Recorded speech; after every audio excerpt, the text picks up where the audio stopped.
Welcome to Recap Hub, your go-to channel for film summaries. Today, we have an exciting recap of a thrilling movie for you. Get ready to dive into the world of Ushio Tora episodes 10 and 11. This action-packed adventure will keep you on the edge of your seat from start to finish. So grab some popcorn, sit back, and let's recap the story of Ushio and Tora. In the previous installment, Ushio and Tora successfully saved Kagari and Raishin's lives. As the story unfolds in the upcoming episode, tension rises among the temple seniors who are frustrated with their people for failing to secure the beast spear. The return of the head priest, Nigeria, only intensifies the situation. He discovers the trouble that transpired in his absence and expresses his displeasure, emphasizing the sect's commitment to safeguarding the beast spear and nurturing its wielders as part of their secret teachings. The temple seniors are trained according to these teachings, preparing them for the potential succession of the beast spear. Meanwhile, Boy Kum, well aware of these principles, is notably upset. A flashback reveals Boy Kum explaining to Nigeria that the beast spear selects its own wielder, suggesting that Ushio might be the chosen one. Despite this, Boy Kum asserts that they cannot interfere with this process.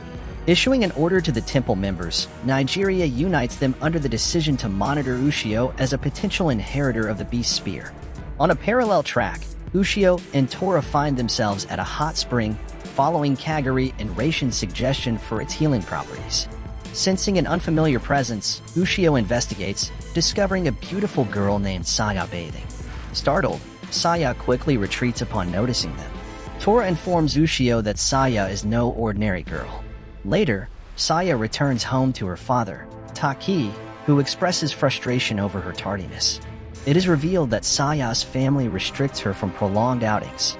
In a private room with a barrier, Saya's father and grandmother instruct her to console their household god. Saya then visits Omamori, a long-imprisoned entity who had been forbidden from leaving for an extended period. The following day, Ushio and Tora, along with Saya, venture outside. While on the road, Saya nearly falls in front of a passing car, but Ushio intervenes just in time. The shopkeeper reveals that Saya is from the Taketori household, which owns a significant portion of the surrounding land. Taking responsibility, Ushio decides to carry Saya to her home. During the journey, Saya confides that she occasionally experiences faintness. Ushio apologizes for the previous day's incident, but Saya assures him that she is feeling better and requests to be put down. To Ushio's surprise, Saya reveals that she can see Tora as well. She explains her lineage as one of the white-haired individuals who can perceive the world of the Ayakashi and hear their voices. Ushio, in turn, shares his own story with Saya as he escorts her to her house. Meanwhile, Taki, Saya's father, contemplates the continued prosperity of the Taketori household through the worship of Omamori.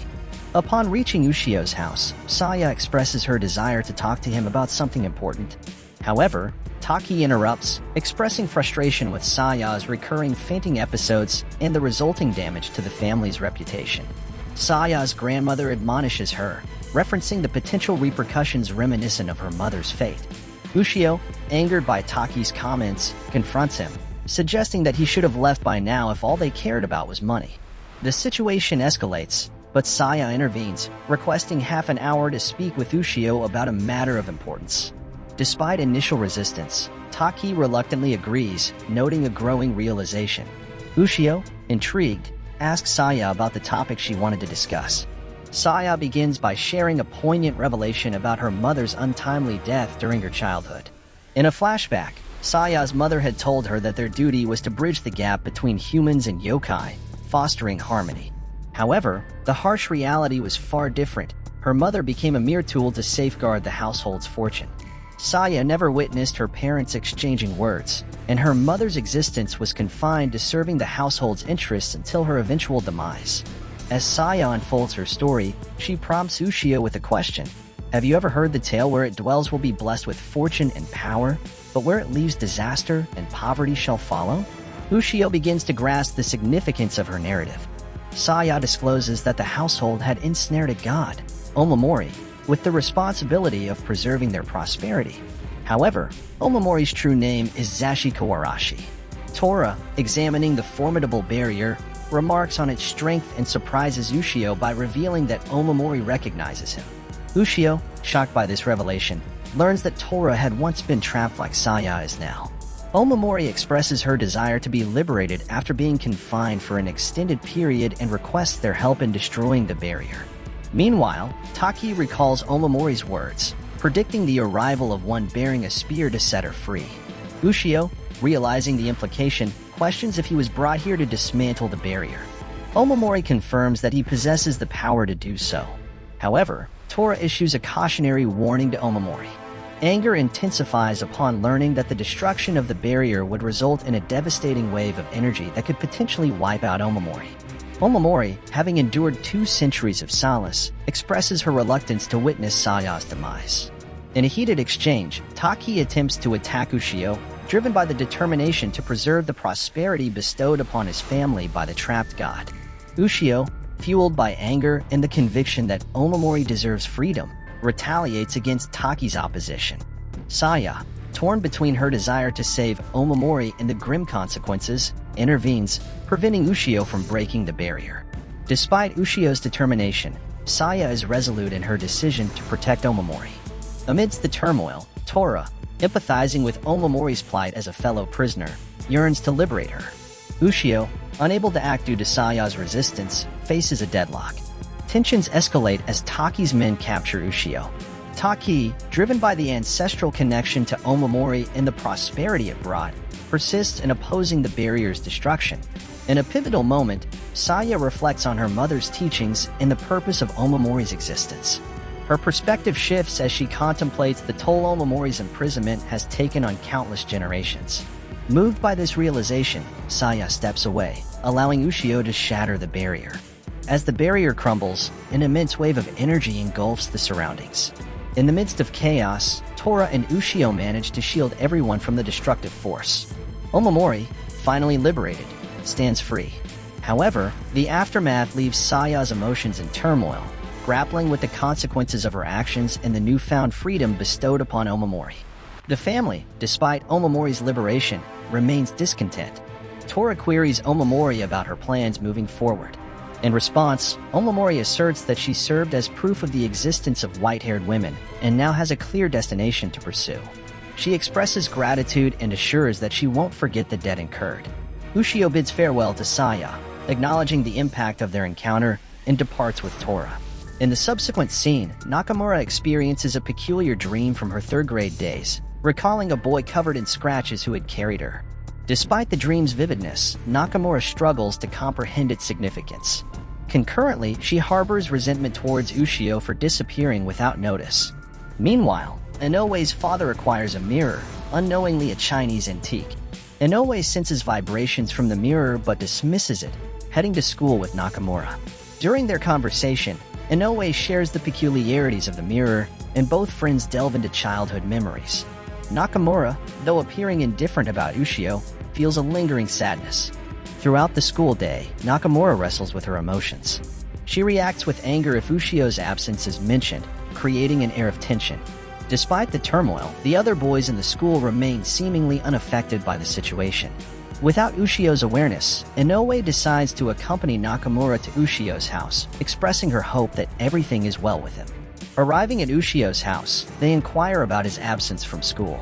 Ushio's father explains that Ushio, at the request of a distant relative, is away but reassures them that there's no cause for concern. Nakamura, seemingly unfazed, claims not to be worried and displays frustration. Meanwhile, Ushio, at Kaguri and Raishin's house, has dinner with them. Raison suggests he stay a bit longer, but Ushio has already planned to leave for Hokkaido the next day. After dinner, Ushio stands near a pool, sensing vibrations. In the reflection, he sees Nakamura appearing troubled. The vision abruptly vanishes. Concerned, Ushio approaches Tora, Kaguri, and Raison, questioning how he can hear the voices of things appearing in water. Realizing the connection to the water mirror, Raison and Kaguri decide to seek the advice of a mirror expert who resides in a mountain cave. The trio reaches out to the mirror expert, who, upon spotting the beast's spear, initially panics but is eventually reassured by Raison. Ushio queries the mirror expert about the meaning of the visions in the water mirror. The mirror expert, still wary, agrees to share his insights. They head back to his dwelling, where everyone observes Nakamura visiting Inoue's house and examining an old mirror.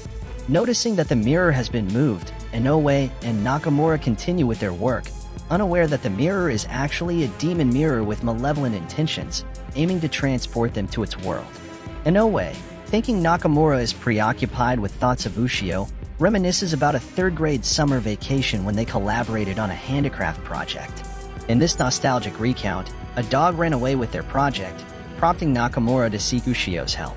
Nakamura felt Ushio was indifferent, but in reality, Ushio bravely confronted the dog to retrieve the project, saving Nakamura in the process. Ushio, carrying Nakamura, relives this scene, which Nakamura had seen in a dream. Suddenly, the mirror vibrates, and a monster emerges, alarming both girls. Inoue rushes to save Nakamura, but the monster takes her away. Nakamura, powerless, witnesses the event unfold. The mirror expert explains that this is the work of the mirror demon, created long ago through dark methods by a woman scorned by several men. Determined to rescue Nakamura, Ushio and Tora decide to enter the mirror.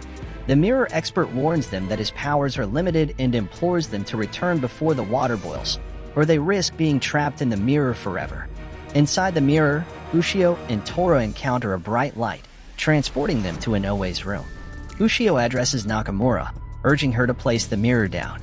However, Nakamura fails to recognize Ushio and puts the mirror down, unwittingly entering the mirror world with him.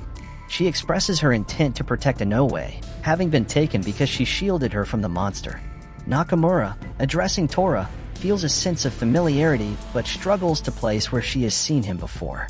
Still unaware of Ushio's identity, all three find themselves in front of the mirror demon, who has ensnared Nakamura.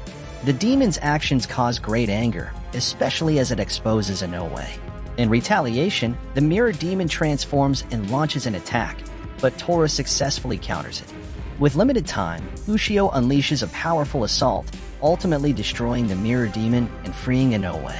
Emerging from the mirror, Ushio, Tora, and Nakamura stand victorious over the defeated mirror demon.